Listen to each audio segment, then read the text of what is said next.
ওরে মরলে মানুষ দাম বাড়ে তার, মরলে মানুষ দাম বাড়ে তার, বাঁচতে অবহেলা। দুনিয়ার এই রং বাজারে এটা কেমন খেলা দয়াল, দুনিয়ার এই রং বাজারে এটা কেমন খেলা, দুনিয়ার এই রং বাজারে এটা কেমন খেলা দয়াল, দুনিয়ার এই রং বাজারে এটা কেমন খেলা। বাঁচতে মানুষ কেউ বলে না লোকটা বড় ভালো, মরলে বলে তার মরাতে বড় ক্ষতি হলো, দয়াল বড় ক্ষতি হলো। বাঁচতে মানুষ কেউ বলে না লোকটা বড় ভালো, মরলে বলে তার মরাতে বড় ক্ষতি হলো, দয়াল বড় ক্ষতি হলো। ওরে দেখতে আসে স্বজন সুজন, ওরে দেখতে আসে স্বজন সুজন, ডোবে যখন বেলা।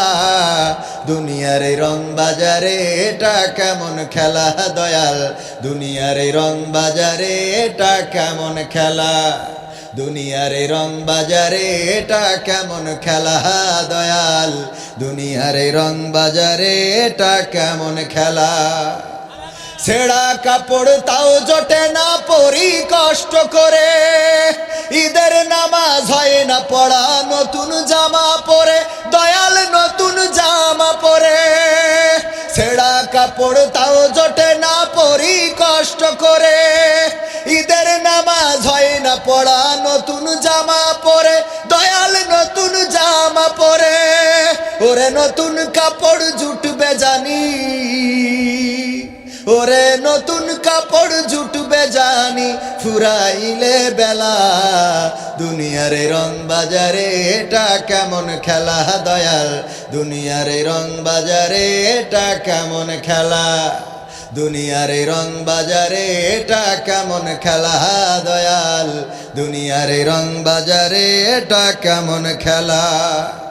ভাঙা ঘরে দিন কেটে যাই বছর ঘুরে যুগ, এই জীবনে পাইলাম না তো একটু ভবের সুখ, দয়াল একটু ভবের সুখ।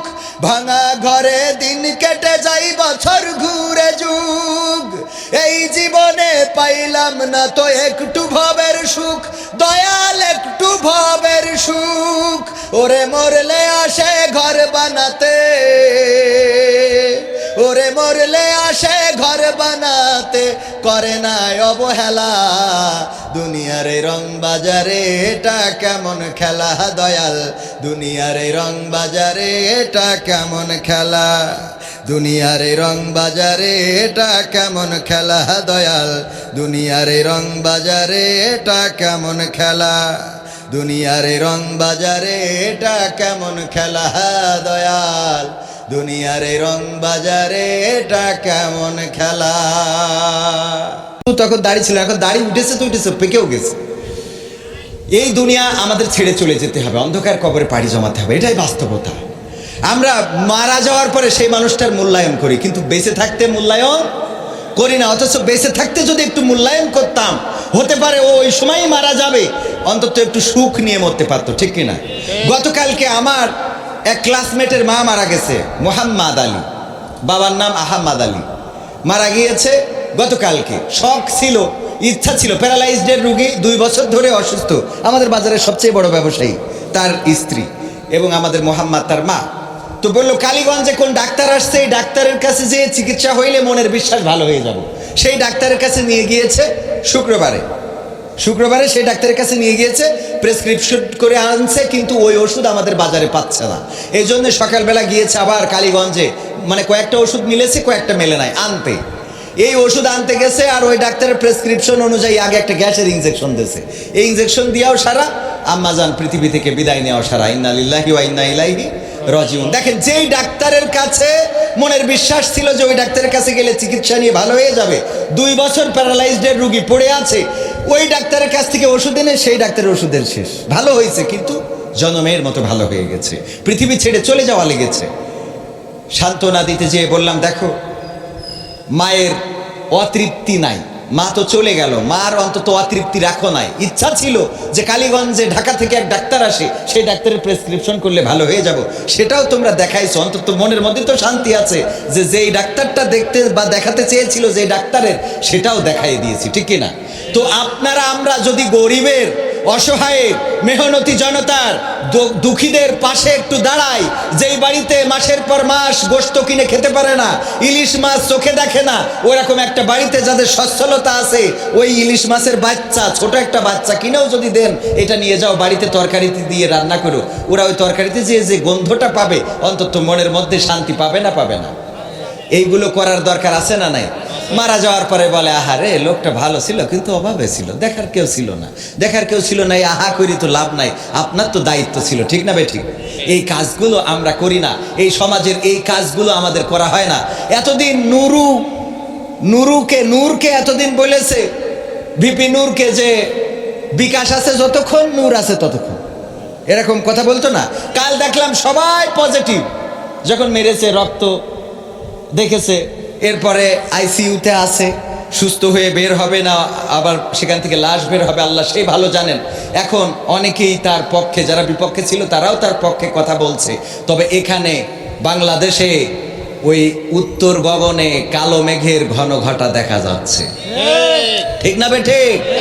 কারণ যে আন্দোলনের সম্মুখ যোদ্ধা ছিল ভিপি নূর, প্রতিটা আন্দোলনে সাহস নিয়ে কথা বলেছে, সাবেক ফ্যাসিস্ট সরকারের বিরুদ্ধে যার স্পষ্ট ভূমিকা ছিল, উচ্চ স্বরে কথা বলেছে, মার খেয়েছে, রক্তাক্ত হয়েছে, জেলে গিয়েছে, নির্যাতন সহ্য করেছে।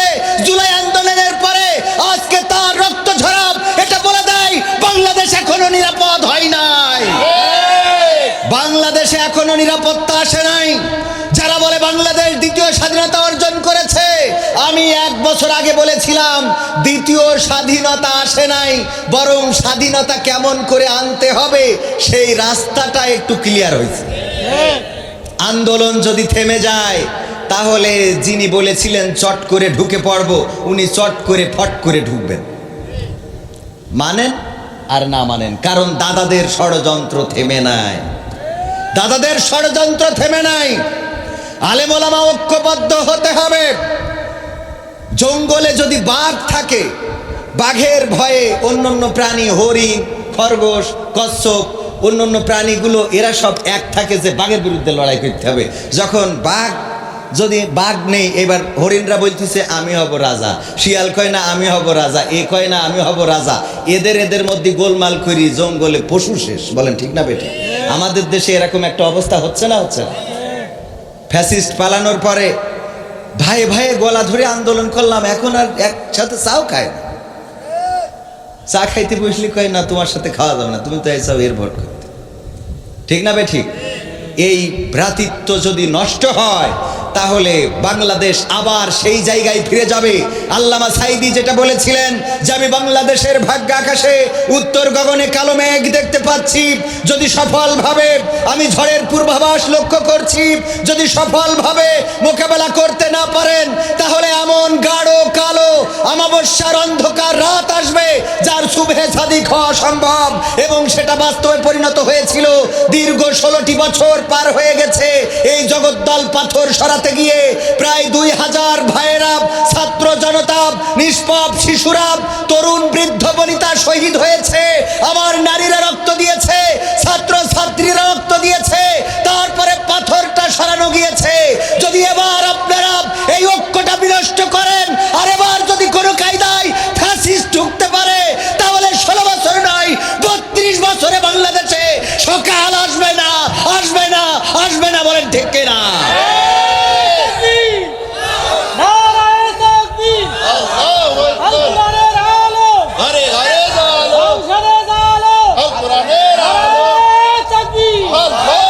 চট্টগ্রামের বিশ্ববিদ্যালয়ে হামলা হয়েছে, ছাত্রদেরকে রক্তাক্ত করা হয়েছে, ছাদ থেকে ফেলে দেওয়া হয়েছে, 100, 150 নয় 200 ছাত্র আহত হয়েছে। মারছে কারা, মরছে কারা? আজকে যারা বাংলাদেশে বৈষম্য দূর করার জন্য আন্দোলন করেছিল, এই বাংলাদেশকে যারা বৈষম্য মুক্ত করতে চেয়েছিল, সেই বৈষম্য যেন এখন ভয়াল রূপ ধারণ করেছে। নূরকে মারার পরে আসিফ নজরুল বলে নিন্দা ও প্রতিবাদ জানাচ্ছি। উনার কাজ কি নিন্দা প্রতিবাদ জানানো? উনি আইন উপদেষ্টা, উনি এই বাংলাদেশে আইন করবেন। অন্যায়ভাবে কারো গায়ে হাত তোলা যাবে না, অন্যায়ভাবে কাউকে মারা যাবে না। আইনের কাছে থেকে, আইনের উপদেষ্টা থেকে যদি নিন্দা প্রতিবাদ জানান, তাহলে বোঝা হয়ে যায় আপনাদের মেরুদণ্ড বলে কিছু নাই। মেরুদণ্ড যদি থাকতো তাহলে এটার জন্য অবশ্যই যারা জড়িত, কি কারণে জড়িত, দৃষ্টান্তমূলক শাস্তি আমরা দেখতে পেতাম। আজকে জাতীয় পার্টি বাংলাদেশে বড় বড় কথা বলে যে এই গৃহপালিত দলকে পুঁজি করে ফ্যাসিস্ট সরকার এই দেশ শাসন করেছিল। বলেন ঠিক কিনা? এই জাতীয় পার্টিকে কথা বলতে দিচ্ছে কারা? এই জাতীয় পার্টি কথা বলে কিভাবে? এই জাতীয় পার্টির পক্ষ যারা নিবেন, মাথায় রাখবেন, জামাতের বিরোধিতা করতে যেয়ে যদি জাতীয় পার্টির পক্ষ নেন, আপনি যত জাতীয় পার্টির পক্ষ নেন নাই, আপনি সরাসরি ফ্যাসিস্ট দালালদের পক্ষ নিয়েছেন। কারণ এই ফ্যাসিস্ট দালালেরাই বাংলাদেশে ফ্যাসিস্ট সরকারকে কায়েম রেখেছিল। ঠিক না বেঠিক? সুতরাং সোচ্চার হতে হবে। যদি সোচ্চার না হন, তাহলে এই দেশের স্বাধীনতা অরক্ষিত হয়ে যাবে। দাদারা দেশের এই বাংলাদেশের অধিকার ছেড়ে দিতে চায় না। ঠিক না বেঠিক? দাদাদের সব নেওয়া হয়ে গিয়েছিল। দাদারা দেখেন কতটা ভালোবাসে আমাদের দেশকে, যে আমাদের দেশের উন্নয়নে যার সবচেয়ে বেশি ভূমিকা, তারাইও নিয়ে চলে গেছে। ঠিক না বেঠিক? গেছে না যায় নাই?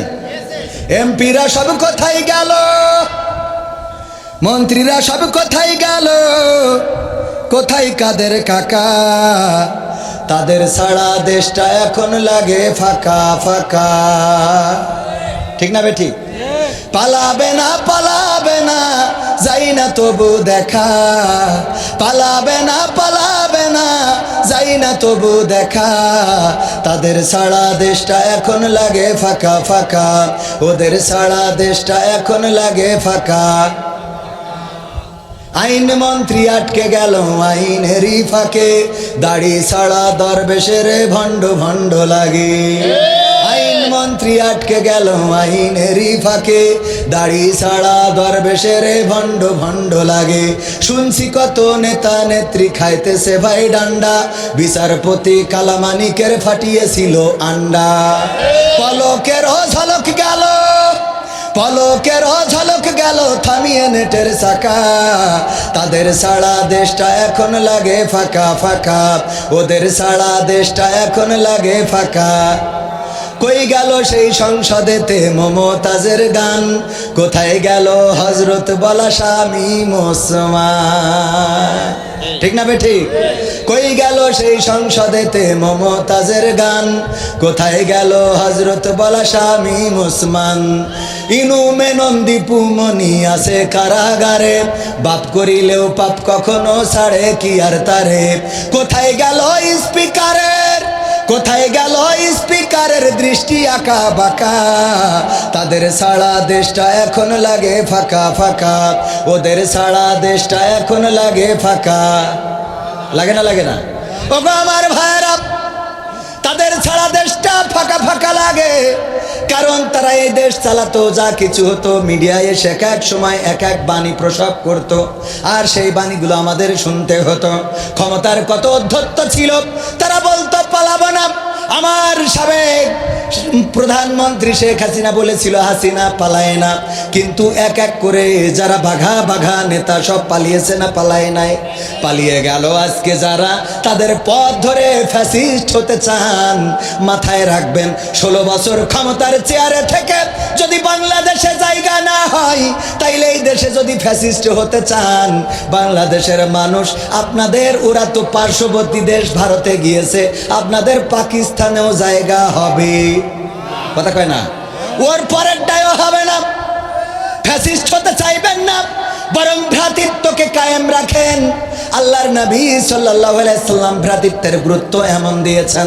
একদা এক সাহাবী বললেন, তুমি যে কোরআন তেলাওয়াত করলে, তোমার তেলাওয়াত শুদ্ধ হয় নাই, পরিশুদ্ধ হয় নাই, তোমার তেলাওয়াত বিশ্ব নবী যেভাবে পড়েন ওইভাবে পড়া হয় নাই।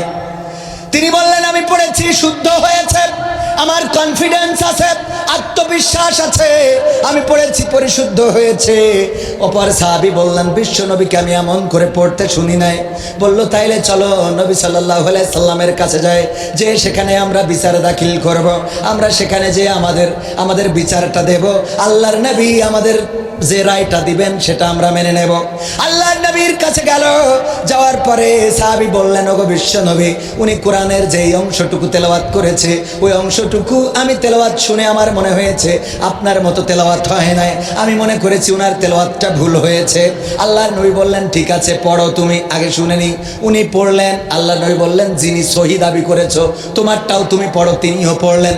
আল্লাহর নবী সাল্লাল্লাহু আলাইহি সাল্লাম বললেন, ওগো সাহাবীরা, বুখারী শরীফের হাদিস থেকে বলছি, আল্লাহর নবী বললেন, ওগো আমার সাহাবীরা শুনে নাও, তোমরা দুইজন তেলাওয়াত করেছো, তোমাদের দুইজনেরই তেলাওয়াত পরিশুদ্ধ হয়েছে। দুইজনের তেলাওয়াত পড়া যদিও ব্যতিক্রম ছিল, কিন্তু দুইজনেরই শুদ্ধ হয়েছে। আমি তোমাদের বলে দিই, শুনে নাও, তোমরা ভাইয়ে ভাইয়ে দ্বন্দ্ব করো না, মত পার্থক্য করো না, বিতর্ক করো না, কারণ তোমাদের আগের জাতিগণ, তোমাদের আগের নবীর উম্মত যারা ছিল, তারা এভাবেই ভাইয়ে ভাইয়ে দ্বন্দ্ব করে, বিতর্ক করে নিজেরা নিজেদেরকেই ধ্বংস করে ফেলেছি।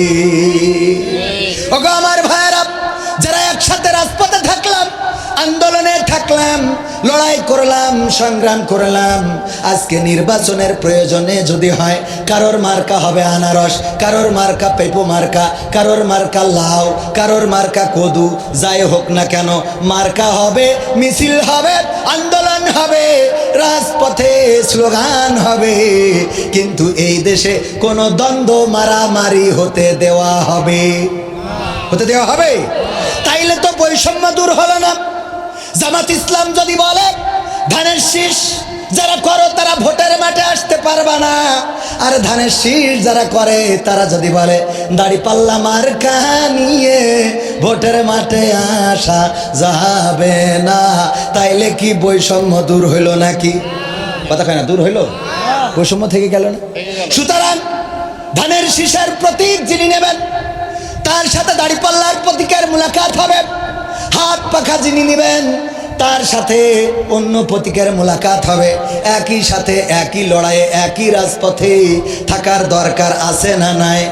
আমাদের ঐক্যবদ্ধতা এমন হতে হবে যে আমরা ভোট করব, আমরা মিছিল করব, আমাদের আন্দোলন হবে, সব হবে, কিন্তু বেলা শেষে এই বাংলাদেশের বিরুদ্ধে যারা ষড়যন্ত্র করবে, এই বাংলাদেশে যদি কেউ ফ্যাসিস্ট হয়ে ওঠে, তাইলে তার বিরুদ্ধে আমরা আবার ঐক্যবদ্ধভাবে লড়াই করব।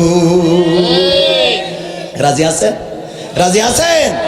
বাংলাদেশের তফসিল ঘোষণা হইলে প্রশংসা, আলহামদুলিল্লাহ, যে আমাদের এই অঞ্চলে কিন্তু চরমনাই ইসলামী শাসনতন্ত্র আন্দোলন, আমার দুলাভাইও ইসলামী শাসনতন্ত্র আন্দোলনের, ছাত্র আন্দোলনের নেতা ছিলেন। তো ইসলামী শাসনতন্ত্র আন্দোলন এখানে খুব বেশি ছিল, এবং এটাও আমরা তো অবশ্যই সবসময় পজিটিভ, আল্লাহর পথে চলুক। যে চৌগাছায় যাইতে চায় সে ইচ্ছা করলে শিমলের এই মাইশলের ব্রিজ পার হয়েও যাইতে পারে, আবার ইচ্ছা করলে এই পাশ দিয়ে যাইয়ে ওই জিগরগাছার লোহার ব্রিজও পার হইতে পারে। কথা কয় না? কদমতলা দিয়ে রাস্তা কোনোটা ভালো, কোনোটা খারাপ, কোনোটা একটু বেশি ঝাঁকুনি লাগবে, আর কোনোটায় ঝাঁকুনি কম লাগবে। বোঝেননি? ইসলামী আন্দোলন তারাও চাই বাংলাদেশে দিন কায়েম করতে। তো দিন যেহেতু কায়েম করতে চায়, সুতরাং সেটাও আমরা খারাপ আন্দোলন মনে করি না, মনে করার সুযোগ নেই। আবার জামাতে ইসলামও চাই দিন কায়েম করতে। হতে পারে আমাদের রাস্তাটা কারোটা একটু খারাপ, কারোটা একটু ভালো, কেউ একটু ঝাড়া বেশি খাবে, কেউ একটু কম খাবে, কিন্তু কাঙ্ক্ষিত গন্তব্যে আমরা পৌঁছাতে চাই। শুকরিয়ার কথা হলো, আনন্দের কথা হলো যে তফসিল ঘোষণার পরে প্রায় 8টা ইসলামী দল একসাথে হবে। তার মধ্যে জামাত ইসলাম এবং ইসলামী শাসনতন্ত্র আন্দোলন তথা চরমনায় একসাথে থাকছে ইনশাআল্লাহ। এই ভ্রাতৃত্ব হোক, আমাদের ঐক্য হোক, ভ্রাতৃত্ব দূর হয়ে যাক, আমাদের কি অভ্রাতৃত্ব দূর হয়ে যাক, আমাদের মধ্যে যে একটা ফারাক আছে, পার্থক্য আছে, বা আমরা যে একটা ফিতনা করে বসি, এই ফিতনাটা যদি দূর হয়ে যায় আমাদের কোনো অসুবিধা আছে? বরং এটাই হওয়া উচিত। এটাই হওয়া কি ইসলামী আন্দোলন যারা করবে তাদের সাথে একসাথে জোট হওয়ার দরকার আছে না নাই? একসাথে জোট হয়ে একসাথে ভোট হয়ে লক্ষ্য যেহেতু কোরআন কায়েম করার, সুতরাং আমাদের কথা হলো সব দলেরই দেখা হলো, সব দলেরই দেখা হলো কেমন করে চালাই দেশ, আগামীতে চাই যে দেখতে দাড়ি টুপির বাংলাদেশ। এই কথার সাথে চরমনাইরা একমত আছে না নাই? হেফাজত, নিজামে ইসলাম, খেলাফতে মজলিস, সব দলেরই দেখা হলো, সব দলেরই দেখা হলো কেমন করে চালাই দেশ, আগামীতে চাই যে দেখতে দাড়ি টুপির বাংলাদেশ, আগামীতে চাই যে দেখতে আল কোরআনের বাংলাদেশ। এমন নেতা চাই যে দেশে দুঃখ সবার বোঝে, গরিব দুঃখীর বাড়ি বাড়ি দুঃখ কষ্ট খোঁজে রে, দুঃখ কষ্ট খোঁজে। এমন নেতা চাই যে দেশে দুঃখ সবার বোঝে, গরিব দুঃখীর বাড়ি বাড়ি দুঃখ কষ্ট খোঁজে রে, দুঃখ কষ্ট খোঁজে। সব অধিকার ফিরিয়ে দিয়ে, সব অধিকার ফিরিয়ে দিয়ে আনবে দেশে খুশির লেশ, আগামীতে চাই যে দেখতে দাড়ি টুপির বাংলাদেশ, আগামীতে চাই যে দেখতে দাড়ি পাল্লার বাংলাদেশ। ভ্রান্ত মতে বাতিল পথে শান্তি খোঁজে যারা, রবের ভাষায় চোখ থাকিতে অন্ধ বধির তারা রে, অন্ধ বধির তারা। ঠিক না ভাই? ঠিক। বাতিল পথে শান্তি পাওয়া যাবে? আল্লাহর পথ ছাড়া শান্তি আসবে? কোরআনের দেখানো আইন ছাড়া কি শান্তি পাওয়া যাবে? আমরা মানব রচিত মতবাদে শান্তি খুঁজি। আমি মাঝে মাঝে বলি এটা অপু ফোন, অপু এর সি টাইপের চার্জার, তারপরে এই ব্যাগের মধ্যে আছে একটা আইফোন। তো আইফোন 14 প্রো ম্যাক্স 15 পর্যন্ত ছিল যে ওর চার্জারটা আলাদা। আইফোনের চার্জার দিয়ে এই ফোন চার্জ হয় না, এই ফোনের চার্জার দিয়ে ওই ফোন চার্জ হয় না। এখানে মাইকের কাজ, এই মাইক্রোফোন ওখানে লাগাই দিয়েছে বলেই মাইক্রোফোনের সাউন্ড আছে, ঠিক কিনা? সব টানানো হয়েছে। মাইক্রোফোনের তারটা আমার ইদ্রিস চাচা ওর মধ্যে না ঢুকাইয়ে বলতেছে, বলেন হ্যালো হ্যালো হ্যালো হ্যালো, সারাদিন হ্যালো হ্যালো করি মাইকে আওয়াজ পাওয়া যাবে? শুধুমাত্র মাইক সেট সব আছে, মাইক্রোফোনের খালি তারটা ঢোকান নাই। এতে করে কি হবে? মাইকে আওয়াজ যাবে। সুতরাং এই জমিনে যারা মনে করেন আল্লাহর আইনের দরকার নাই, আল্লাহর আইন তো একটাও নাই, আমি বলি সব থেকেও যদি একটা না থাকে তাও শান্তি আসবে না। বোঝেননি? মানে মাইক আছে, সেট আছে, ইউনিট আছে, ইকো আছে, রিভার্ব আছে, ব্যাটারি আছে, চার্জার আছে, সব আছে, মাইক্রোফোনের তারটা ঢোকানো হয়নি। এতে যেমন শান্তি, মাইক বাজবে না, তেমনি আল্লাহর জমিনে আল্লাহর দিন কায়েম করার জন্য একটা আইন যদি বাকি থাকে তাও শান্তি আসবে। ভ্রান্ত মতে বাতিল পথে শান্তি খোঁজে যারা, রবের ভাষায় চোখ থাকিতে অন্ধ বধির তারা রে, অন্ধ বধির তারা। ভুলের পথে থাকলে অটল, ভুলের পথে থাকলে অটল, এহ পরকাল হবে শেষ, আগামীতে চাই যে দেখতে দাড়ি টুপির বাংলাদেশ, আগামীতে চাই যে দেখতে হাত পাখার বাংলাদেশ। দুর্নীতি আর সাদাবাজি ভাই চলবে না এই দেশে, রুখে দিতে হবে তাদের আসলে ফ্যাসিস্ট বেশে রে, আসলে ফ্যাসিস্ট বেশে। রুখে দেওয়ার দরকার আছে না নাই? চাঁদাবাজির জন্য ইট পাথর দিয়ে মাথায় আক্রমণ করবে আর আমরা কাটিলজেন খাবো, এটা কি উচিত হবে?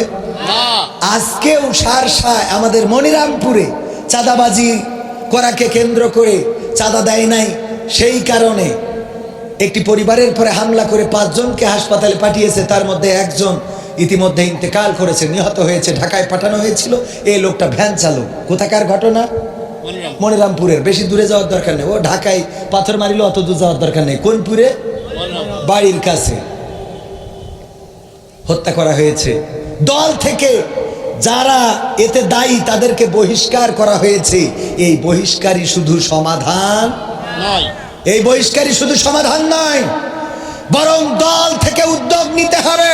এই জাতীয় কাজ যারা করছে তাদেরকে এই দলের লোক ধরে নিয়ে এসে আইনের কাছে সঁপে দিয়ে প্রমাণ করে দিতে হবে এই দল চাঁদাবাজির সাথে সম্পৃক্ত নয়। যাকে নিয়ে গর্ব করা যায়, বলেন ঠিক না বেঠিক? সৌদি আরবে যারা হজে গিয়েছেন, আরাফাতের ময়দানে যদি যান, এখনো সেখানে গেলে নিম গাছগুলোর বাতাস গায়ে লাগে, নিম গাছগুলোর ছায়ায় বসে থাকা যায়। ওই বাতাস যখন গায়ে লাগে, ঝিরঝির ফিরফিরে বাতাস, শান্তি লাগে। আর ওই আরাফাতের ময়দানে যাওয়ার পরে মনে পড়ে যায় প্রেসিডেন্ট জিয়াউর রহমান, তিনি তো এই মক্কায় এই নিম গাছ এনে দিয়েছিলেন, যে গাছটার নাম আরবেরা বলে জিয়া টিরি অথবা সাজারাতুজ জিয়া। সাজারাতুজ জিয়া মানে জিয়ার গাছ অথবা জিয়া ট্রি, তারা নাম দিয়েছে এটা জিয়ার গাছ। ওগো আমার ভাইয়েরা, যেই জিয়াউর রহমান মক্কায় নিম গাছ লাগিয়ে দিয়েছে, হাজিরা সেখানে যে শান্তি পায়, সেখানে যে নিম গাছের ছায়ায় শান্ত হয়। শুধু তাই নয়, এই বাংলাদেশ একজন মাত্র ভালো প্রেসিডেন্ট পেয়েছিল স্বাধীনতা পরবর্তী সময়ে, তিনি হলেন প্রেসিডেন্ট জিয়াউর রহমান শহীদ, স্বাধীনতার মহান ঘোষক। এই প্রেসিডেন্ট জিয়াউর রহমানের প্রতিষ্ঠিত দলটা যারা বিতর্কিত করতে চায়, তাদেরকে যদি আইনের আওতায় না আনতে পারেন, তাইলে আপনারা শহীদ প্রেসিডেন্ট জিয়াউরের সাথেও গাদ্দারি করেন। ঠিক না বেঠে? কারণ শহীদ প্রেসিডেন্ট জিয়াউর রহমান কোনো দুর্নীতি পছন্দ করেন নাই, দেশ উন্নয়ন করতে চেয়েছিলেন এমন ভাবে। তিনি বলেছিলেন, যখন মালয়েশিয়া বলেছিল, মালয়েশিয়ার রাষ্ট্রপ্রধান মাহাতির মোহাম্মদ সাবেক, তিনি বলেছিলেন, ওগো জিয়াউর রহমান, আপনার দেশ থেকে আমরা লোক নিতে চাই আমাদের মালয়েশিয়ার জন্য, আমরা তাদেরকে নাগরিকত্ব দেব, আমাদের দেশের ভোটার বানাবো। প্রেসিডেন্ট জিয়াউর রহমান বলেছিলেন, আমার দেশের মানুষকে জঙ্গলে পাঠাবো না, তোমার দেশে কাজ করতে পাঠাবো না, আমি বাংলাদেশকে এমন করে গড়ে তুলবো যে আমার দেশের মানুষ অন্য দেশে কামলা খাটতে যাওয়া লাগবে। অথচ সেই দল কেমন করে সেই দলের লোক চাঁদাবাজি করে? আসলে দল চাঁদাবাজি করে না, দলের লোক করে, তাদেরকে বহিষ্কারও করে। বহিষ্কার সমাধান নয়, বরং তাদেরকে আইনের আওতায় নিয়ে আসতে হবে, আইনের আওতায় সঁপে দিতে হবে, তবে এই রেপুটেশন ভালো হবে। নতুবা এই রেপুটেশন খারাপ হয়ে বাংলাদেশের মানুষ যেমন করে অন্য দলকে ঘৃণা করে, তেমন করে ঘৃণা করতে পারে না। ওগো আমার ভাইয়েরা, আর যারা দল করেন, যে দলের নেতা হন না কেন, আপনি জামাতের নেতা হয়েছেন বলেই মনে করে নিবেন না জান্নাতের আপনি সার্টিফিকেট নিয়ে আইছেন। কথা কয় না? আপনি চরমানার হাত পাখার মালিক বলে মনে করেন না যে আপনার বলা হবে মার্কা কি হাত পাখা, যাও ফুলসিরাত পার হয়ে গেল, হবে? আল্লাহ বললেন, ইয়া আইয়ুহাল্লাযীনা আমানু কু আনফুসাকুম ওয়া আহলিকুম নার। ওগো ঈমানদারেরা শোনো, তোমাদেরকে আমি বলে দিই, একটু কান খুলে শুনে নাও, তোমরা নিজেরা আগুন থেকে বাঁচো এবং তোমাদের আহাল বর্গকে আগুন থেকে বাঁচাও। কথাটা কার? কথাটা কার? আগুন থেকে নিজেদেরকে রক্ষা করতে হবে, আহালদেরকেও রক্ষা করতে হবে। আপনি ইসলামী আন্দোলন করেন, জামাত ইসলাম করেন, আপনি চেয়ারম্যান পদপ্রার্থী, আপনি এমপি পদপ্রার্থী, আপনি চিন্তা করলেন আমার জান্নাত ঠেকায় কিনা? জান্নাত কখনো আপনার প্রার্থিতা দিয়ে হবে না, জান্নাত কখনো আপনার রোকনিয়াত দিয়ে হবে না, জান্নাত শুধু দাড়ি টুপি দিয়ে হবে না, জান্নাত শুধুমাত্র নামাজ দিয়ে হবে না। পা থেকে মাথা পর্যন্ত, পায়ের নখ থেকে চুল পর্যন্ত আল্লাহর দিন, আল্লাহর বিধান, আল্লাহর কোরআনের আইন বাস্তবায়ন থাকতে হবে, রাসূলের সুন্নাহর বাস্তবায়ন থাকতে হবে, তবেই পরকালে মুক্তি পাওয়া যাবে। বলেন ঠিক কিনা? এই জন্যে যদি আপনি জামাত করেন, ওমর রাদিয়াল্লাহু তাআলা আনহুর শাসন ব্যবস্থা দেখেন, কেমন শাসক তিনি ছিলেন। একজন এসেছেন ওমরের কাছে একটা ফতোয়া নিতে, বললেন ওমর কোথায়? বলল ওমর রাদিয়াল্লাহু তাআলা আনহু গিয়েছে পানি আনার জন্য। কোন রাস্তায় গিয়েছে? ওই যে ওই রাস্তাটায় গিয়েছে। লোকটি সেই রাস্তাটায় হাঁটা শুরু করলেন, যাইতে যাইতে যাইতে যাইতে দেখলেন ওমর রাদিয়াল্লাহু তাআলা আনহু ফিরে আসতেছেন। ওই লোকটি সালাম দিয়ে বললেন, আসসালামু আলাইকুম ইয়া আমিরুল মুমিনিন, আপনার কাছে এসেছি একটা ফতোয়া জানার জন্যে মসজিদে নববীতে এসে শুনলাম আপনি পানি আনতে গিয়েছেন, এই জন্য একটু হেঁটে এগিয়ে আসলাম। ওমর রাদিয়াল্লাহু তাআলা আনহু বললেন, ওখানে যেয়ে বলবা নাকি এখানে বলবা? বলল, যদি অনুমতি দেন এখানেই বলতে পারি। ওমর রাদিয়াল্লাহু তাআলা আনহু বললেন, বলো। ওমর রাদিয়াল্লাহু তাআলা আনহুর কাঁধে ছিল কলস, মাটির কলস কাঁধের উপরে।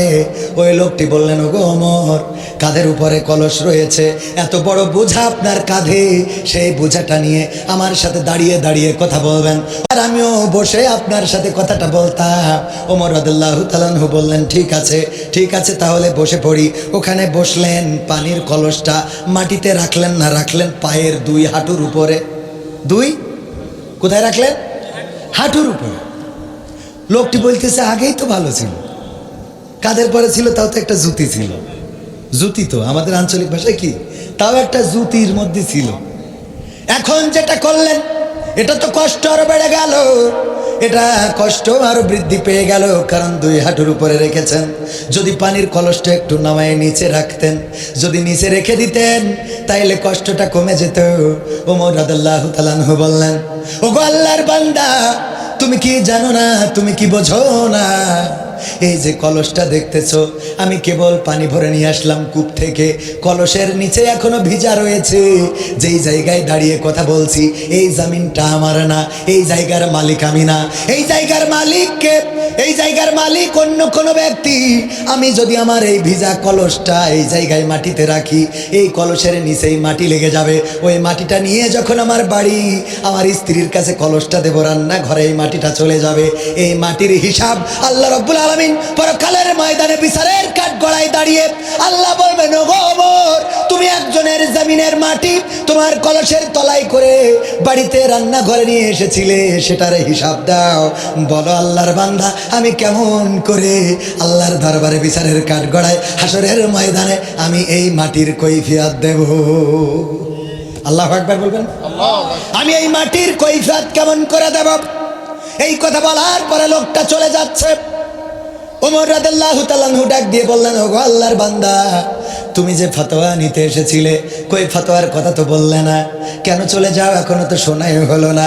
লোকটি বলল, ওগো ওমর, আমার যে ফতোয়ার জন্য এসেছিলাম তার উত্তর পেয়ে গিয়েছি, এই জন্য আমি আর দাঁড়াচ্ছি না, চলে যাচ্ছি। বলল, ফতোয়াটা আসলে কি ছিল? বলল, ওগো আল্লাহর, ওগো নবীর খলিফা, আমি একজনের জমিন ফাঁকি দিয়ে নিচ্ছিলাম, সেই জমিন ফাঁকি দিয়ে নিলে আসলে গুনাহ কতটুকু হবে জানার জন্য আপনার কাছে এসেছিলাম। মানে জমিনটা ফাঁকি দিয়ে নিচ্ছিলাম, গুনাহটা কতটুকু হবে। অনেকেই আসে না, ফতোয়া জিজ্ঞেস করে, কয় হুজুর, আমি মাহফিল শুনে যাওয়ার পথে এই যে আপনার রস, খেজুর গাছে রস হয়েছে, তো সেই রস একটা কাজ করে ফেলেছি, রস তো হালাল, আমার ওই পায়খানা লাগিল, তো পায়খানা ফিরে পানি পাইনি, এজন্য পানি খরচ করা হয়নি, ওই অবস্থায় খেজুর গাছের রস পেড়ে খাইছি, তো এতে কি গুনাহ হবে? কারণ আমি তো পানি খরচ করিনি, এই অবস্থায় রস। ওর ফতোয়াটা দেখেন, ও চুরি করে খেয়েছে তো অসুবিধা নেই, পরের গাছের তা ঝেড়ে খেয়েছে তাও অসুবিধা নেই, ও না শুইছে খেয়ে ফেলেছে, এর জন্য কি লাগবে? গুনাহ হবে কিনা? আমাদের ছোট ছোট ফতোয়া নিয়ে মুরগি জবাই করেছে, তা পশ্চিম দিকে ভিত্তি মনে ছিল না, এই নিয়ে ফতোয়া আছে না? না, ছোট বিষয়, তুচ্ছ বিষয় নিয়ে ফতোয়া, এবং সেইগুলো নিয়ে মারামারি, মাথা ফাটাফাটি, এইগুলো করা যাবে? বড় বড় বিষয় হয়ে যাচ্ছে। আজ নারীদেরকে পর্দায় রাখা সম্ভব হচ্ছে না, আবার পর্দায় যারা থাকছে তারাও ঘরে থাকছে না, কথা কয় না। আপনাদের তো চৌগাছায় প্রায় হানি ট্র্যাপ ধরা খাচ্ছে। এই চৌগাছায়, আমি এই যে চৌগাছা নিউজ বলে একটা নিউজ পোর্টাল আছে, এটা প্রায়ই দেখি, ছবি তুলে দেয় যে হানি ট্র্যাপ, মানে ওরা মধুর কি কারসাজি করে, বলে হ্যাঁ হাই মহিদুল ভাই কেমন আছে, হ্যাঁ আপনাকে না খুব ভাল লাগে, দেখে হ্যাঁ ঠিক আছে, তো ভাল লাগলি, কনে আসবো, বটতলে আসার পরে আরেকজন ধরে, বুঝতে পারছেন কিনা? এরা কি ট্র্যাপ বলে? হানি ট্র্যাপ। কত কায়দায় করে খাচ্ছে। আর মাঝে মাঝে নিউজ দেখে মাঝে মাঝে মনে হয় আল্লাহ বাংলাদেশে জন্মগ্রহণ করাইস বলে বেশি কিছু। ওই যে কালকে আর টিভির একটা নিউজ দেখলাম যে ওই যে অজ্ঞান পার্টির লোক, ওরা আবার ওই যে পানি খাওয়াই অজ্ঞান করে, ও নিজে খেয়ে অজ্ঞান হয়ে পড়ে গেছে, সহ্য না করে পারা যায়। নিজে অজ্ঞান করবে কি, ওর পানি ঠিসে লেগে ওটা খেয়েতে নিজে অজ্ঞান হয়ে বসে আছে, তাহলে ও মানুষের অজ্ঞান করবে কি? কি অবস্থা দেশে। আল্লাহ এই দেশকে হেফাজত করুন, বলেন আমিন। ওগো আমার ভাইয়েরা, তাইলে নেতা হলে কার মতো নেতা হতে হবে? ওমর রাদিয়াল্লাহু তাআলা আনহুর মতো নেতা যদি হতে না পারেন, আপনি জামাতের হন, সরমনায়ের হন, হেফাজতের হন, খেলাফতে মাজলিসের হন, যদি ওমরের নীতিতে চলতে না পারেন, তাইলে আপনি আল্লাহর নবীর গড়া নেতা নয়, আপনি ওই ডাস্টবিনের তৈরি করা নেতাতে পরিণত হবেন, বলেন ঠিক কিনা? আল্লাহর নবী এমন নেতা তৈরি করেছিলেন, শুধুমাত্র মাটি নয়। আল্লাহর নবীর খলিফা ওমর রাদিয়াল্লাহু তাআলা আনহু কুফায় গেলেন, ঘটনা সবাই জানেন। যখন কুফায় যাচ্ছেন, আধা পথ যাওয়ার পরে যেই লোকটা, যেই দাস বা যেই কর্মচারী ওই রশিটা টেনে নিয়ে যাচ্ছিল উটের, আধা পথ যাওয়ার পরে, অর্ধেক রাস্তা যাওয়ার পরে ওমর রাদিয়াল্লাহু তাআলা আনহু উট থেকে নামলেন আর বললেন, ওগো আমার দাস, ওগো আমার গোলাম, ওগো আমার কর্মচারী, ওগো আল্লাহর বান্দা, শিগগিরই করে তুমি উপরে উঠে যাও, এবার আমি রশি টানবো আর তুমি উপরে বসে থাকবা। লোকটি বলল, কিভাবে সম্ভব? আমি তো আপনার কর্মচারী। ওমর রাদিয়াল্লাহু তাআলা আনহু বললেন, এটাই আল্লাহর নিয়ম, আল্লাহর জমিনে সব বান্দা আল্লাহর চোখে সমান, সুতরাং তুমি অর্ধেক পথ রশি টেনেছো, এবার অর্ধেক পথ আমি টানবো। যখন ওমর রাদিয়াল্লাহু তাআলা আনহু টেনে নিয়ে কুফায় পৌঁছে গেলেন, পৌঁছে যাওয়ার পরে সবাই তাড়াতাড়ি করে আসলো, এসে ওই উটের উপরে থাকা লোকটিকে রিসিভ করতে চাইলো। ওই লোকটি বলল, দেখো আমারে রিসিভ করো না, কারণ আমি ওমরের গোলাম, আমি ওমরের কর্মচারী।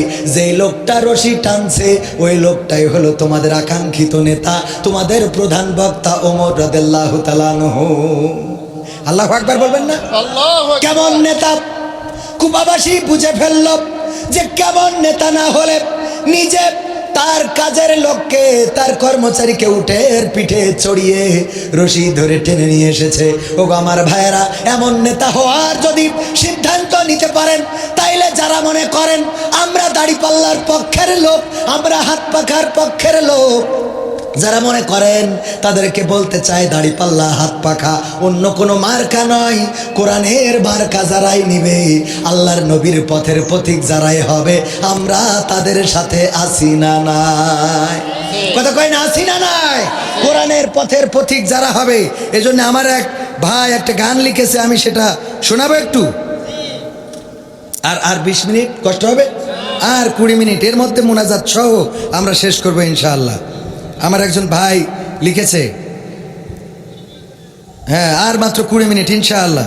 সব তো চলে গেছে, এখন আমার একা আপনাদের সামাল দিতে আসছে, একটু কষ্ট হয়েই যাচ্ছে, কি করব।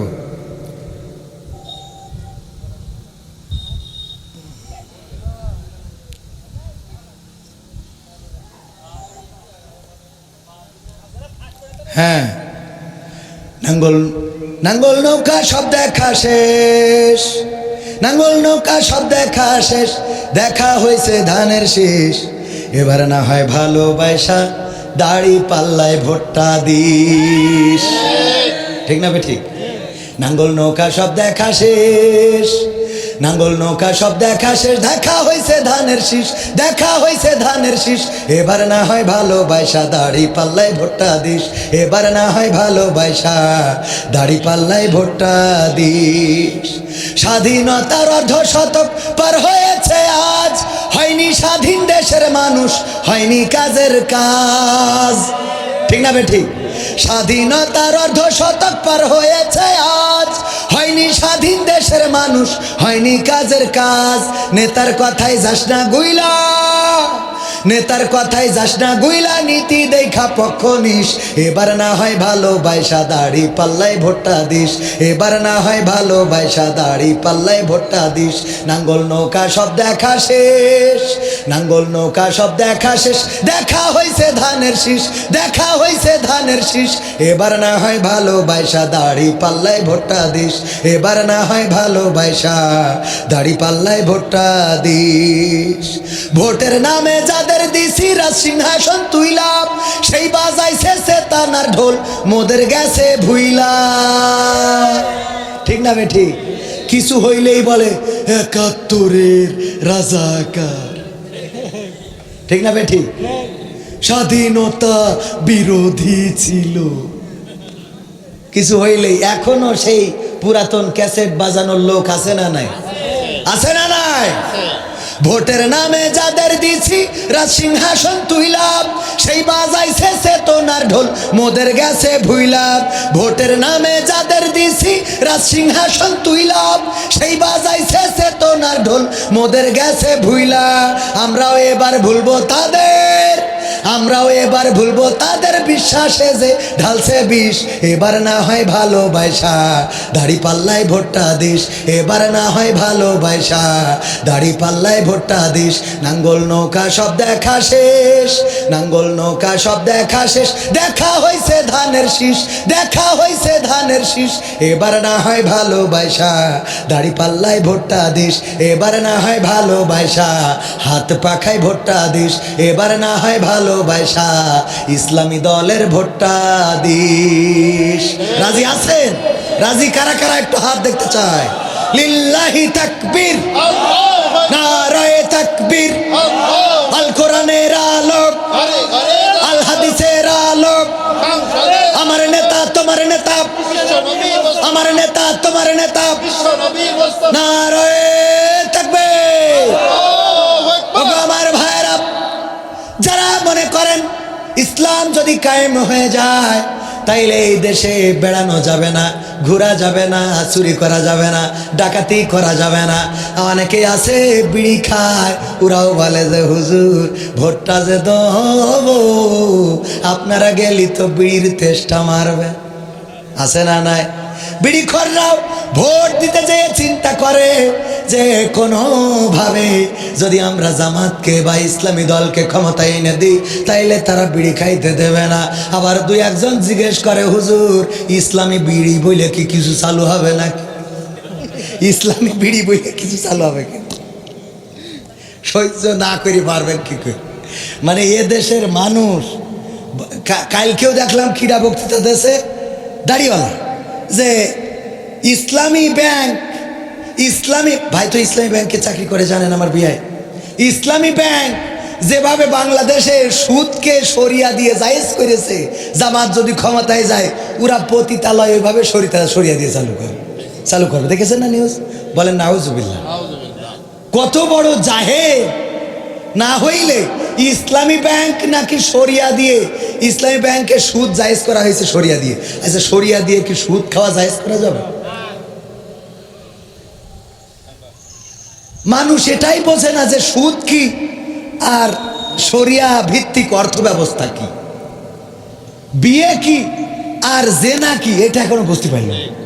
মিলন কি আর ধর্ষণ কি, এটা এখনো, এই মিলন আর ধর্ষণ এক হয়? কথা কয় না। স্ত্রীর সাথে রাত কাটালি এটা কি? আর যদি ভাবির সাথে? আছে না নাই? আজকে চৌগাছার ঘটনা, বাইরের কথা বলে লাভ কি? অনৈতিক প্রস্তাব দেশে রাজি হয়নি, তার আঙুল কেটে নিস, দাঁত দেখাম নাই। এই চোখে পড়িস কিনা আপনাদের? চৌগাছার ঘটনা না পড়লে দেখে নিন। হ্যাঁ, কোন জায়গায়? হ্যাঁ, আমাদের কাছে সব খবর থাকে পাগল। হ্যাঁ, খবর না থাকলে এক রাতে 50,000 টাকা এমনি দেয়। হ্যাঁ, আবার বলি ফেললাম। হ্যাঁ, আপনারা তো দেবেন না শালা। কি গতবার আইছিলাম আমার কাছে আরো নিয়ে রেখে দিয়েছিল, মনে আছে? এই জায়গায় তো গতবার এসে আজকের গেলে আমার কাছে আবার উল্টো নেবে। তো এই জন্য দুলা ভাইয়ের সম্মানে আমার আসতে হয়, যেহেতু বোনটা দিয়ে রাখিছি, না আসলে যদি আবার বলা তো যায় না। ইসলামী কায়দায় তোর ভাই ওয়াজ করতে আসিনি কেন, এর জন্য মারলি গুণা নেই। এটা কি মায়ের ইসলামী কায়দায়, মানে ওই যে ইসলামী বিড়ি। হুজুর যদি জামাত ইসলাম বা ইসলামী দল ক্ষমতায় যায় তাইলে ইসলামী বিড়ি বলে কিছু চালু হবে কিনা যে আমরা খেয়ে থাকতে পারবো? আমি বলি ভাই, যদি ইসলামী দল কায়েম, ইসলামী রাষ্ট্র কায়েম হয়ে যায় তাইলে আপনার বিড়ি খাওয়া লাগবে না। আল্লাহ আপনার বিড়ি খাওয়াচ্ছে, কারণটা কি আপনি বলেন? বিড়ি খাই টেনশন দূর করার জন্য, আছে না নাই? যদি বলেন ভাই বিড়িটা ছেড়ে দেন, কয় বিড়ি তো ছাড়তে চাই কিন্তু টেনশন তো যায় না, এই জন্যে বিড়ি খাই টেনশন দূর করার জন্যে। আমি বলি যদি ইসলামী দল বাংলাদেশে ক্ষমতায় আসে, ইসলাম যদি কায়েম হয়ে যায়, তাইলে আপনার টেনশন থাকবে না, সুতরাং বিড়ি খাওয়াও আর লাগবে না। কথা কি বোঝা গেল? টেনশন কেন হবে? জাকাত ভিত্তিক অর্থ ব্যবস্থা, যারা জাকাত দেবে, মহিদুল ভাই তার যে টাকা আছে, যশোরে জমি কিনেছে, ফ্ল্যাট করেছে, 3 তলা 4 তলা 5 তলা, ওই ফ্ল্যাট বাড়ি করেছে, লোন নিয়েছে, আবার ফ্ল্যাট বাড়ি আবার উপরের তলা করেছে, করে খালি দিনার পরে রেখেছে। আর মালাইকা ফেরেশতাদের বলছে আমি দিনার পরে আসি, জাকাত কমতে দেব। ফেরেশতার বুঝাই কের পরে আসি? দিনার পরে। দিনার পরে থাকলে তো জাকাত দিতে হয় না। ইসলামী রাষ্ট্র যদি কায়েম হয়ে যায়, তাইলে মহিদুল ভাই বেতন যা পাবে ওখান থেকে ঘেসাং করে কেটে নিয়ে বিড়ি খোরকে দেবে যে এই নিয়ে ইলিশ মাছ কিনে বাড়ি যা, সুতরাং বিড়ি খাওয়ালা আগবে না রে। কথা কি বোঝা গেছে? মা বোনেরা চিন্তা করে আমরা টিকটক করবো কি করে? কথা কয় না কে? বুরকা পরেও তো টিকটক আছে না নাই? বুরকা পরেও টিকটক কত কায়দাই করে। আহারে একটুখানি বাতাস দিয়ে আগে উড়াই দেয় বুকটা, অল্প 2 সেকেন্ড। হুজুরেও দেখে, দেয় না? দেয় না? তারপরে যে কত সুন্দর নীতির কথা, নৈতিকতার কথা, তারপরে কাপল ভুলাগ ইত্যাদি ইত্যাদি করে। এইগুলো করে কারণটা আপনারা জানেন কি না জানি না, এর কারণ আমরা জানি। দেখেন ওয়াজের শ্রোতা আলহামদুলিল্লাহ অনেক শ্রোতা এসেছেন, কিন্তু এই ছোট্ট একটা মাহফিলি কয়টা ক্যামেরা দেখতে পাচ্ছেন? দেখা যাচ্ছে না? কথা কয় না? এই ছোট্ট মাহফিলটায় কয়টা ক্যামেরা? তারপরে আমার ক্যামেরাম্যানরা জিজ্ঞাসা করছিল ভাই আজকের মাহফিলটা কয়টায় হবে, কিভাবে হবে, আপনি কতক্ষণ ওয়াজ করবেন, কি করবেন? আমি বললাম আমি কিছুই জানি না, খালি শুধু জানি দুলাভাই কইছে জাতি হবে তাই যাব। আমি আসার পরে জানি না, আমি এখানে উঠে আমাদের গিয়াস ভাইকে জিজ্ঞাসা করলাম ভাই ওয়াজ করতে হবে না গান করতে হবে নাকি আলোচনা করতে হবে না নাচতে হবে, কি করতে হবে একটু আপনি বলি দেন। গিয়াস ভাইয়ের কাছ থেকে জিজ্ঞেস করে নিয়ে তারপরে, তার মানে বোঝেন এখানে আসার আগ পর্যন্ত আমি জানি না যে কি করতে হবে। তো ভাইয়েরা আমার, এই ক্যামেরাগুলো কেন এসেছে, ক্যামেরাগুলো কেন লাগিয়েছে, কেন দূর দূরান্ত থেকে আমার এলাকা থেকেও এসেছে, আমার সোহাগ ভাই অনেক কষ্ট করে এত দূর পর্যন্ত এসেছে। কারণটা হলো এই ক্যামেরার ভিডিও করে, এই ভিডিওগুলো ইউটিউবে দেয়, ফেসবুকে দেয়, আর এটা থেকে কিছু আর্নিং পাওয়া যায়, কিছু ডলার ইনকাম করা যায়। আমেরিকানরা যদি 1 টাকা দেয়, বাংলাদেশে 120 টাকার মতো হয়। কোনোভাবে যদি 10টা টাকা আসে তাইলে 1020 200 টাকা, কোনোভাবে যদি 1000 টাকা আসে তাইলে 1,20,000 টাকা রে। বলেন ওরা আসবে না? আসবে না? এই জন্য আমার টিকটকার যারা আছে, রিলস যারা করে, আমার মা বোনেরা অনেকের স্বামী ক্যামেরা ধরে আর বোর দিয়ে ভিডিও করে, বউ এসে বলে হাই কেমন আছেন, আপনাদের একটু দেখাই নজর নিয়ে আসলাম। তারপরে তাকে নাকে ধিনতা ঝাঁকানাকা করে ওই ভিডিওটা ছেড়ে দেয়। স্বামী ভিডিও করে আর স্বামী ক্যামেরা ধরে, আর স্ত্রী ক্যামেরার সামনে তাকে নাকে ধিনতা করে। এইটার কারণ হলো ওই ডলার কামাই করা, ইনকাম করা, যাতে করে একটু সুখী শান্তিতে থাকা যায়। ইসলামী রাষ্ট্র যদি কায়েম হয়ে যায় তাইলে অর্থের সমতা আনবে, সুতরাং মা বোনেরাও ভাতা পাবে, গরিব দুঃখী ভাতা পাবে। এই ভাতাগুলো যদি পায় তাইলে ওদেরকে আর টিকটক করার দরকার হবে।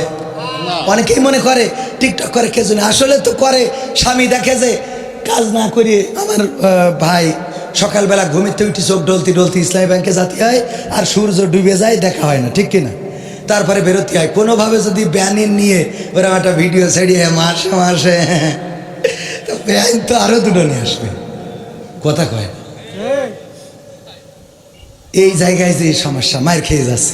এই মায়েরগুলো যখন দেবে তখন এই যে আমরা ওয়াজ করতে যাই, খানিক আগে বললাম টাকা নিই না অনেক, তো রাষ্ট্র আমাদের এখানে তো টাকার জন্য আসি নাই, এখানে তো আসি নাই। চৌগাছাতে কয়দিন আগে আরও তো যারা ছিল ওরা জানেন, আমাদের ঝিনেদায় যাইতে হলো, দিনব্যাপী প্রোগ্রাম, সকাল থেকে শুরু করে সন্ধ্যা পর্যন্ত একটা না, নিজের তেল খরচ করি কনে গেছি ঝিনেদায়, ওর মধ্যে সকাল থেকে সন্ধ্যা পর্যন্ত বক্তা অন্যরা আর আমরা হলাম শ্রোতা। এক সহ্য করা যায়? বক্তা যা সব বলে উঠে দৌড় মেরিস, কারণ ওদের কারোর ওয়াজ শুনতে ভাল লাগে না। কথা বোঝেননি মনে হয়? আমরা যারা বক্তা, আমাদেরকে ওয়াজ করলে মনে হয় ও তো আমি পারি, আর কি শুনবো, তাই না? আর যা ওয়াজ করি তা তো আমরা ভালো করে মানিও নে, তো সুতরাং শুনেও বা লাভ কি, বলি তাই মানি নে, তা শুনিয়ে কটুক মানবো, সুতরাং একটু কম করেই শোনা হয়। তো যাই হোক, এ ব্যাপারেও আরও দলিল আছে যে কম শুনতে হবে। ওমানা আরদ, আমি যে ওই যে কোরআনের ওই আয়াত রয়েছে রিপোর্ট বইতে 3টা, যাই হোক বলতে যে মনে হয় ভুলে গেছি। তো সব মিলাই ভাইয়ের আমার, এই যে ডলারের ইনকাম এই করতে যে মা বোনদেরকে বেপর্দা করতেছে, পতিতালয়ে নারী আছে না নাই?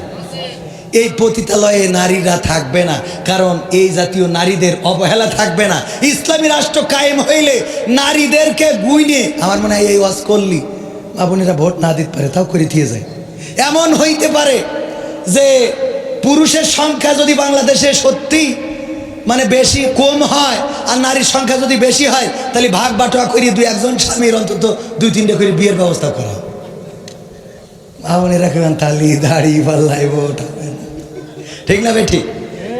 ইসলামী রাষ্ট্র হইলে দ্বিতীয় বিয়ে নিয়ে কেউ নিগৃহীত হবে, কথা কয় না, হবে? প্রয়োজন আছে না নাই?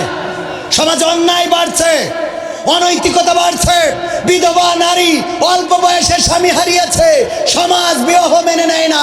এই নারী পরকীয়া করে, অথবা অন্য স্বামীর সাথে সম্পর্ক করে, অন্য পুরুষের সাথে সম্পর্ক করে, এই সম্পর্কে জড়িয়ে নিজের চরিত্র, ঈমান, আখলাক সব ধ্বংস করে ফেলে। বলেন ঠিক কিনা? এইগুলো হবে না। ইসলামী রাষ্ট্র যদি কায়েম হয়, তাহলে তাদের প্রতি ইনসাফ করা হবে, পতিতালয়ে নারী পাওয়া যাবে। আল্লাহর নবী এমন একটা সমাজ গঠন করলেন, এই কথা বলেই শেষ করে দেব ভাইরা আমার। এমন একটা সমাজ গঠন করলেন, সেই সমাজে একজন সাহাবী বগলের নিচে এইভাবে একটা পুটলি নিয়ে ঘুরে বেড়াচ্ছেন। আল্লাহর নবীর সাহাবী বগলের নিচে পুটলি নিয়ে ঘুরে বেড়ায়। ঘুরতে ঘুরতে ঘুরতে ঘুরতে একজন মানুষের সাথে দেখা, তার বগলের নিচেও আর একটা পুটলা। বুঝতে পারেন নাই উনি আসলে কি, বুঝতে পারেন নাই উনার অবস্থাটা কি। তাড়াতাড়ি করে ডাক দিয়ে বলল, ভাই আমার, আমি বড্ড বিপদে আছি, আমাকে একটু হেল্প করেন। হাতের টাকাগুলো দেব, মানুষ খুঁজে পায় না। আপনার গায়ে ধুলা মলিন কাপড়, আপনার গায়ে ময়লা জামা কাপড়, এটা দেখে আমি বুঝতে পেরেছি আপনি বড় কষ্টে আছেন, সংসারে বড় কষ্ট আছে।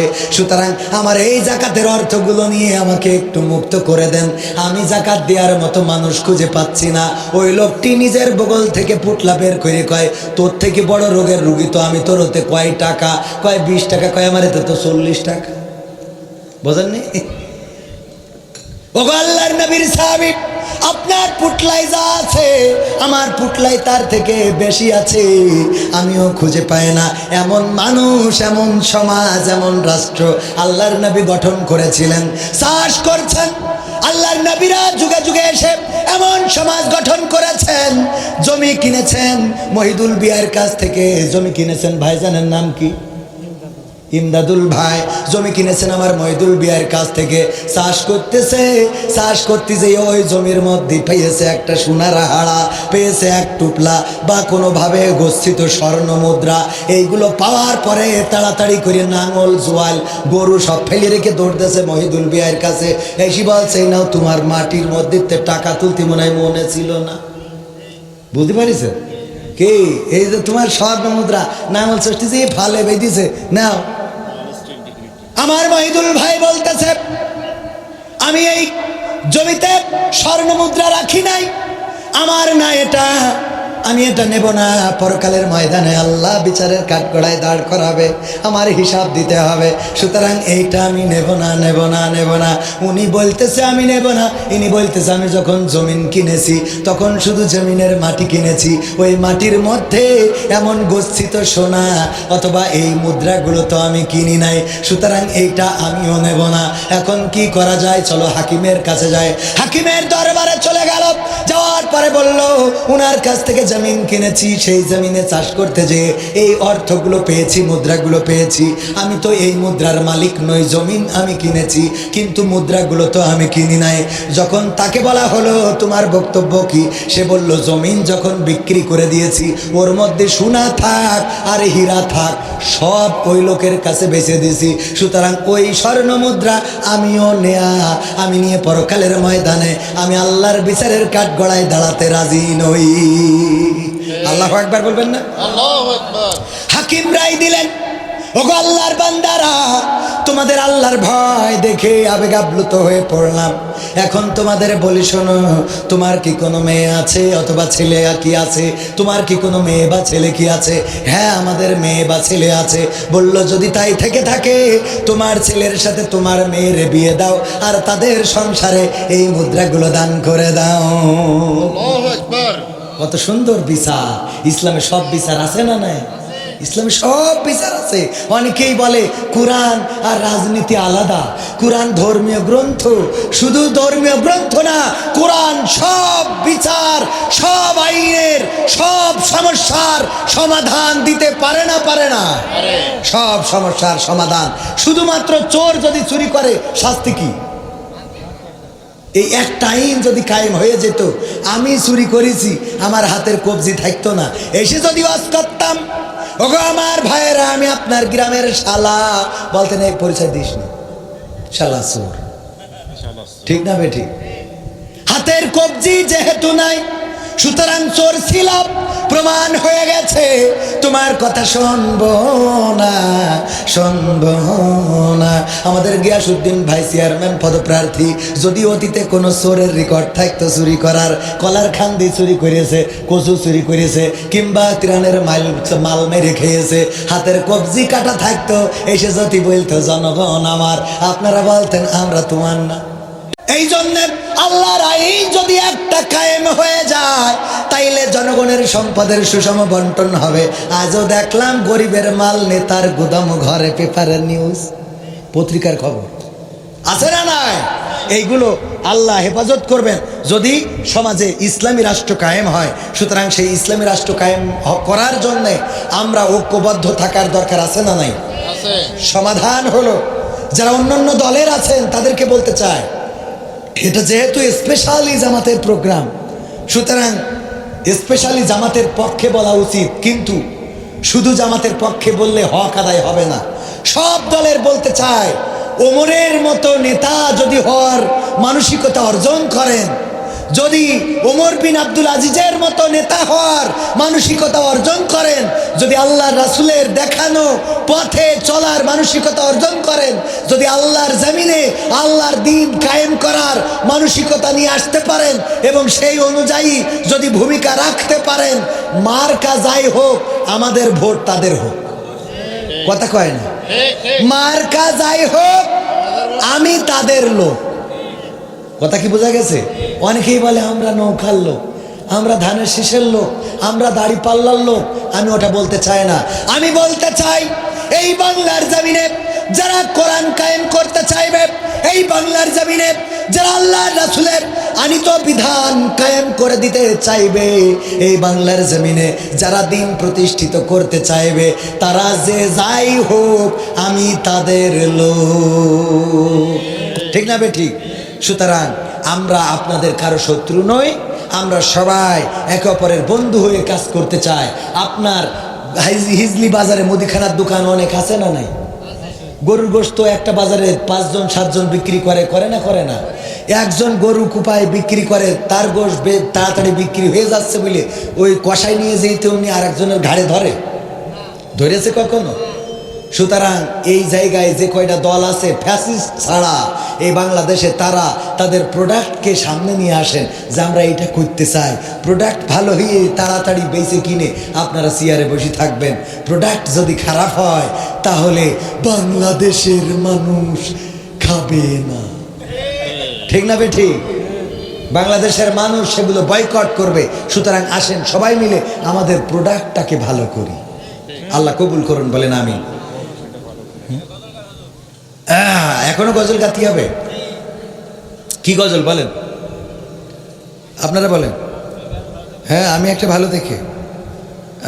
ভালো দেখে গাই না।